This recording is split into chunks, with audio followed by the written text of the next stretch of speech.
Hey horticulture students, we are still in the Horticulture Today textbook. This is Seed Propagation Part 2. So today we're going to really dive into seed dormancy and how to overcome seed dormancy, and then also we're going to get into the propagation techniques. All right, so once the seeds are harvested, most seeds require a favorable temperature and water. And once those things are provided, they're going to grow. And that's what we would consider a quiescent seed. So it's great if we have those, but not all seeds are going to do that. There are some other seeds out there that delays germination, and that's going to be called dormancy. So dormancy allows a seed to germinate only when environmental conditions favor the seedling survival.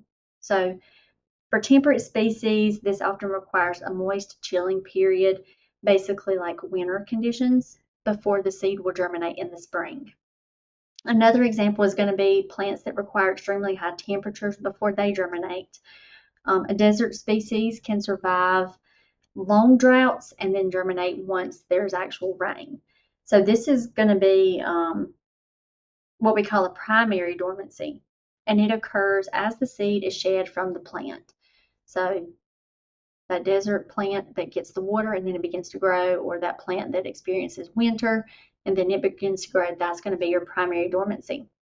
Now, seeds that have emerged from primary dormancy and are exposed to an extreme stress like drought, high temperature, low oxygen levels, they can go into what we would call a secondary dormancy or induced dormancy. So this is another survival mechanism that plants have because they don't want those seedlings to experience that adverse environmental condition and then die. So the secondary dormancy would basically force that plant into going dormant again. And when those favorable conditions return, they're going to begin to grow again. So plants are pretty cool like that. All right, if we're looking at a seed coat dormancy, this is the outer protective covering of the seed.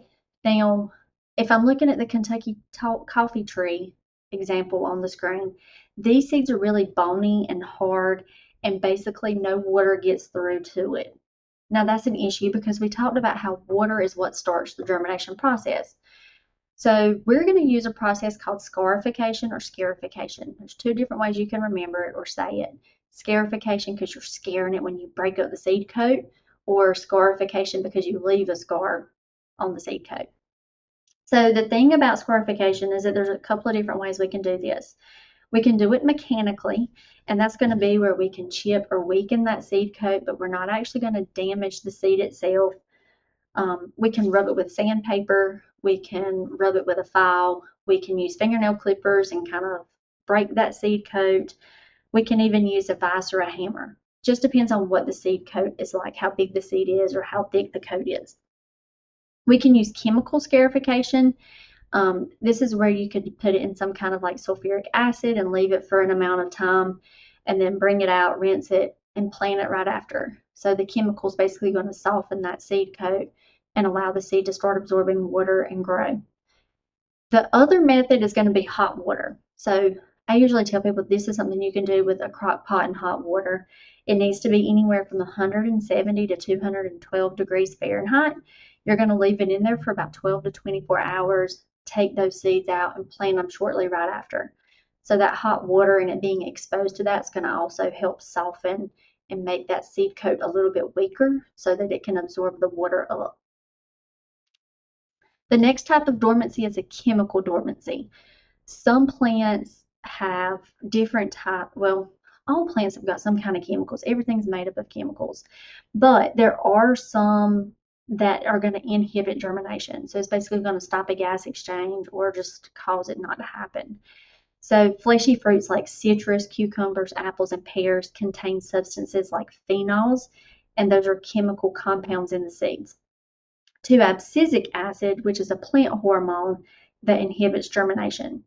So when those things are present, we have to figure out some way to stop that inhibition from happening. So in tomato seeds, like you see on the screen, they're also going to have like a mucousy layer that coats the seed and it reduces the gas exchange from happening.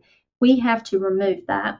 So that's a chemical dormancy, removing those things that inhibit germination, whether it's a phenol, abscisic acid, or that mucilage layer around the seed. Morphological dormancy is going to be plants that just were not mature when they fell from the fruit or from the plant. And a lot of times when they're immature, they have a lot less chance of surviving and actually germinating. So plants like anemone, poppy, ginseng, carrot, rhododendron, primrose, and there's some others that happens to them often. So you can give them some kind of temperature treatment, almost like you're incubating it to help give it that temperature it prefers to promote germination. A physiological dormancy is going to be controlled by the embryo, by seeds, and delays germination. This increases the time for growth of the radicle to force open the seed covering. So that radicle was that root. This dormancy can be overcome by manually removing the seed covering. So in species like lettuce, pepper, tomato, redbud, lilac, they've had this kind of dormancy. We can also get into photodormancy, where we talk more about the different periods of light or dark conditions the plants need to germinate. Some seeds need after ripening or time in storage to mature. And this dormancy is not long lasting, but we can break that up with a chilling treatment. So basically giving it some cold. So that chilling treatment is going to be what we call stratification. Stratification, we're basically simulating those winter months, and in some species, simulating summer months. So a lot of times we can use a refrigerator and we can get like a baggie, put some kind of media in it like perlite, sand, peat moss, things like that. We can have a certain mixture. And as long as it's aerated and it's kept cool, then we can leave it in there 1 to 5 months. That's going to help those seeds imagine that they were in winter. And when we pull them out of there and give them a warmer temperature, they're going to begin to grow. All right, now that leads us into the seed propagation techniques. So the first things we're going to consider is that we are using a high quality seed. All right. That's going to help us to be most successful. The next thing is choosing a cultivar that grows well for our area and what environment we have it in. Making sure we know what seed dormancy issues those seeds have, and then also making sure we're providing favorable environmental conditions for those seeds to grow. So if we want to be successful, those 4 things are important regardless of where we're doing it, whether it's in a nursery or whether it's in a greenhouse. All right, so if we're doing field seeding, this would be used more for forestry, crops, and vegetable gardens, or even turf grass. We want to first prepare our seed bed. Remove any big clumps or clods because it doesn't really give the seed good contact with the soil. We also usually want to till it or use something to kind of loosen that soil just a little bit so that water can flow through, oxygen can flow through. Those are all things the seed needs. The next thing we're going to do is choose a high quality seed. I would recommend purchasing from a certified seed dealer. When you buy seeds from somebody random, there's no guarantee that they're giving you actual true seeds of what they're saying, and there's no guarantee that they're giving you seeds that don't have weeds in it. So I don't want somebody to go out into their garden and there's a bunch of weeds growing and they're also giving me weed seeds. Okay. So choose a certified dealer to purchase your seed from. Make sure you're timing the planting correctly. Remember, temperature is important. So making sure you know like what time of year you're in and that the temperature is right for that soil is crucial. Okay. The next thing is going to be seed treatments. Okay, so there are multiple seed treatments you can get. So one of them that I use a lot in like a greenhouse is for small seeds, they can coat them, and that's called pelleting.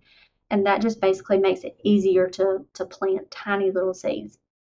There are some seeds that are more likely to get diseases, and they can be pre-treated with a fungicide that helps protect them from that.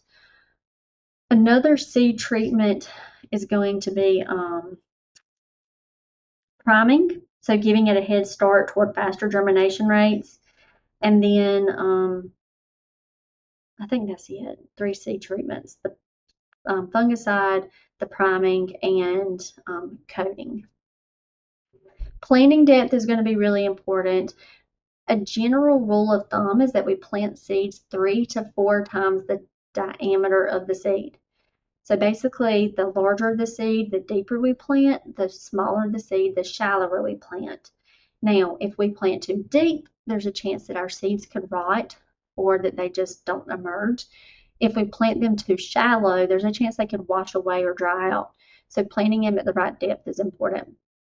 Spacing is another thing we have to really pay attention to. Plants that are spaced too closely together can compete with each other for water and nutrients, and we don't want that happening because then we're not going to get a good yield. But we don't want to space them too far apart because then we're allowing more room for weeds and other things to grow, and we're also not optimizing our yield. So always pay attention to the spacing for each type of plant when you're planting. There's different equipment we can use. Now with the equipment, depending on where you are, there's different mechanical seeders, and we're going to talk about some seeders in the greenhouse as well. But I think about on the back of a tractor, you got the different plates, and that's going to have like different sizes and spacing to help you out. There's also the smaller things you push in front of you in a garden that does similar thing. It's got the plate with the different sizes depending on what kind of seeds you have. So there is different equipment you can use. As far as watering goes, outside in a natural field, we can't always depend on just rainfall alone because it's not always consistent in the amount or the timing. So make sure you have some kind of irrigation method lined up, whether that be drip irrigation, overhead sprinkler, or subsurface irrigation. So that way you know that your seeds are getting enough water because it has to be consistent.